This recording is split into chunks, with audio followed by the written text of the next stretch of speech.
తాకట్లో ఉన్న మీ బంగారాన్ని విడిపించి ఆ రోజు ఆన్లైన్ రేటుకి కొంటాం. Sharma gold company. నమస్తే, వెల్కమ్ టు సుమన్ టీవీ. నేను గిరిజ. మనకి ఈ నెల 11వ తేదీన శనివారం రోజున శని త్రయోదశి తిథి ఏర్పడుతుంది.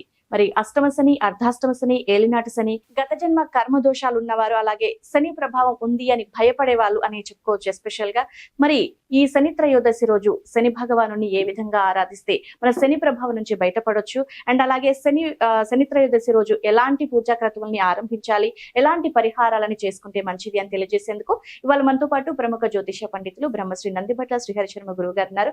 వారితో మాట్లాడి తెలుసుకునే ప్రయత్నం చేద్దాం. గురువు గారు నమస్కారం. వాగర్థావివ సంపృక్తౌ వాగర్థ ప్రతిపత్తయే జగతః పితరౌ వందే పార్వతీ పరమేశ్వరౌ. సదాశివ సమారంభాం శంకరాచార్య మధ్యమాం అస్మదాచార్య పర్యంతం వందే గురు పరంపరాం. ఆదిత్యాయ చ సోమాయ మంగళాయ బుధాయ చ గురు శుక్ర శనిభ్యశ్చ రాహవే కేతవే నమః. శృంగేరి జగద్గురు పీఠాధిపతులకి, కంచి పీఠాధిపతులకి నమస్కారములు తెలియజేసుకుంటూ కార్యక్రమాన్ని ప్రారంభిద్దాం. గురుగారు, మనకి శనివారం రోజున శని త్రయోదశి తిథి ఏర్పడుతుంది కాబట్టి శని ప్రభావం ఉంది అని చాలా మంది భారంగా బాధపడుతూ ఉంటారు. సో మరి ఈ శని ప్రభావం తగ్గాలి అంటే గనక ఆ రోజున శనీశ్వరుడికి ఎలాంటి పరిహారం, ఎలాంటి పూజా విధానాన్ని పాటించి ఎలాంటి పరిహారం చేసుకుంటే శని ప్రభావం తొలగిపోయే అవకాశం ఉందంటారు గురుగారు, తెలియజేస్తారా? తప్పకుండానమ్మా. ఇప్పుడు మనము శని ప్రభావాన్ని గురించి గనక మాట్లాడుకున్నట్లయితే ఈ 2025వ సంవత్సరం చాలా క్రూషియల్ టైంగా చెప్పవచ్చు. ఎందుకనంటే మార్చి 29వ తారీఖు రోజున మనకు శని భగవాన్ యొక్క మార్పు కలగబోతుంది. కుంభరాశి నుంచి మీనరాశి. ఈ మీనరాశికి ఎప్పుడైతే శని మార్పు చెందుతున్నాడో అనేక రాశుల వారికి ఈక్వేషన్స్ మారిపోతాయి. అంటే చాలా మంది ఇప్పుడు అనుకునేటువంటి సందర్భంలో అర్ధాష్టమ శని దోషం వృశ్చిక రాశి వారికి వెళ్ళిపోతుంది అని అనుకుంటారు ఈ మార్చితో. అలాగే అష్టమ శని దోషం కర్కాటక రాశి వారికి అనుకుంటారు. ధనుస్సు రాశి వారికి అర్ధాష్టమ శని దోషం వస్తుందని భయపడుతుంటుంటారు. మేషరాశి వారికి ఏలిన నాటి శని ప్రభావం ప్రారంభమవుతుంది అనుకుంటారు. సింహరాశి వారికి అష్టమ శని దోషం వస్తుందని భయపడుతుంటుంటారు. ఇక సంతోషపడే వాళ్ళు వృశ్చిక రాశి, కర్కాటక రాశి, ముఖ్యంగా మకర రాశికి ఏలినాటి శని పోతుంది అనుకుంటారు. కానీ ఇక్కడ మనకేంటంటే మూలిగే నక్క మీద తాటి పండు పడ్డట్టుగా ఉంటుందమ్మా. మనకు శని దోషం వస్తుందేమో అని భయపడే వాళ్ళకి కొంతకాలం మంచి జరుగుతుంది. శని దోషం పోయిందని చెప్పి సంతోషపడే వాళ్ళకి కొంతకాలం ఇబ్బందులు పాలవుతారు. ఎందుకంటే ఈ 29వ తారీఖు నాడు మార్చి 29వ తారీఖు నాడు శని మారుతున్నాడు కదా మీనరాశిలోకి. ఎల్లకాలం అక్కడే ఉండట్లా. జూలై 8న వక్రీకరిస్తున్నాడు.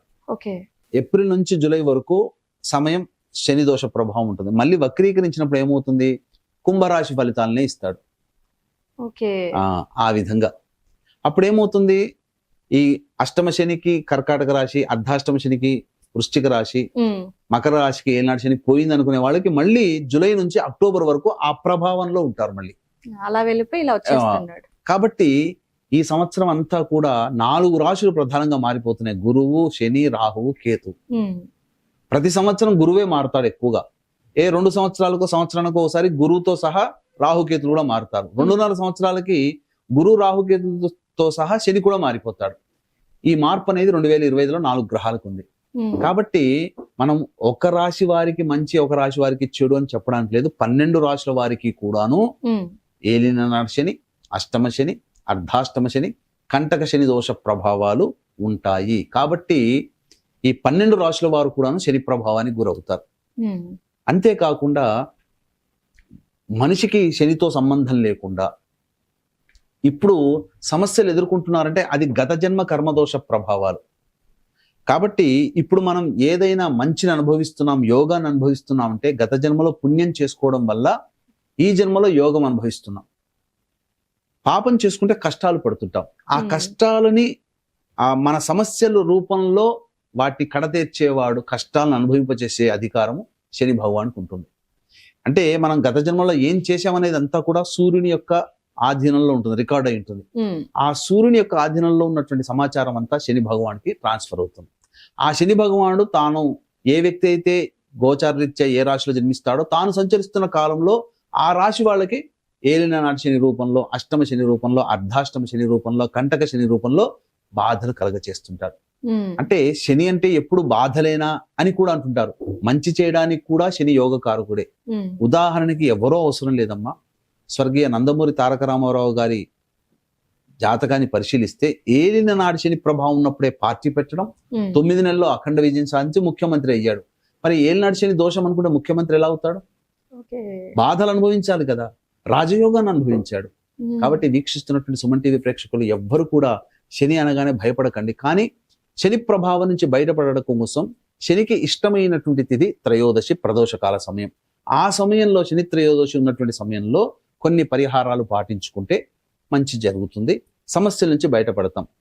మనము ఈ దేవతా గణాలని గ్రహాలని అర్థం చేసుకోవడానికి బాగా జ్ఞానం ఉండాల్సిన పని లేదు, కొద్దిపాటి విషయ జ్ఞానం ఉంటే చాలు. ఇప్పుడు మీకు చెప్తానమ్మా, ఇప్పుడు మీరు మీ బాస్ ఎప్పుడు కనబడ్డా గుడ్ మార్నింగ్ అనో గుడ్ ఆఫ్టర్నూన్ అనో నమస్కారం అనో నవ్వుతూ పలకరిస్తారు. అంటే దీని అర్థం ఏంటి? మీరు ఏదైనా పనిలో, ప్రతి మనిషి పర్ఫెక్ట్ ఉండడు కదా, ఏదో ఒక సందర్భంలో తప్పు జరుగుతుంది. ఆ తప్పు జరిగినప్పుడు ఆ బాస్ మిమ్మల్ని సున్నితంగా హెచ్చరిస్తాడు. ఎందుకు? ప్రతిరోజు విష్ చేస్తున్నావు, లేదా ప్రతిరోజు చేయకపోయినా కలిసినప్పుడల్లా నవ్వుతూ విష్ చేస్తున్నావు.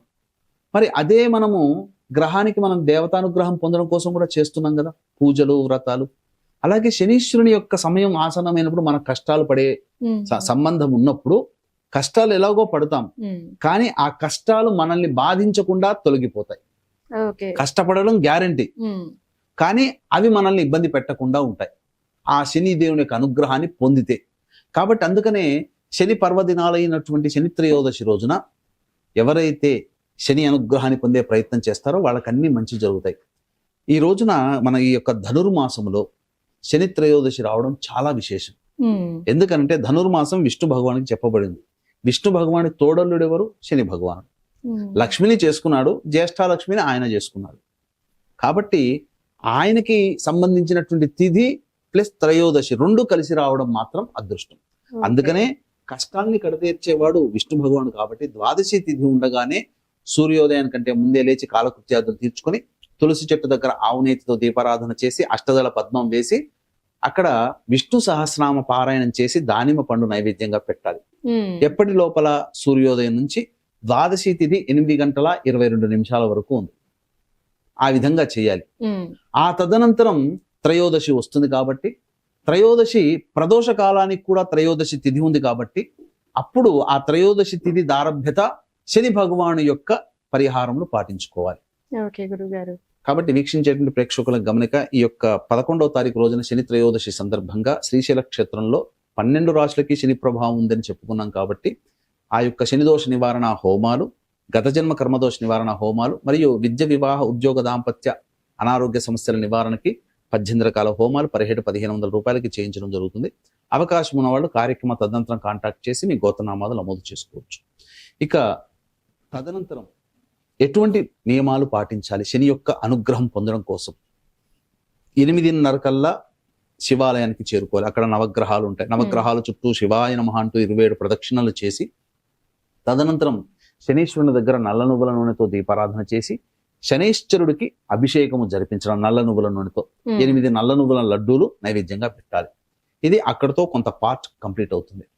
తర్వాత మధ్యాహ్నం 1:15 నుంచి 2:15 వరకు మధ్యలో శనిహోర ఉంటుంది.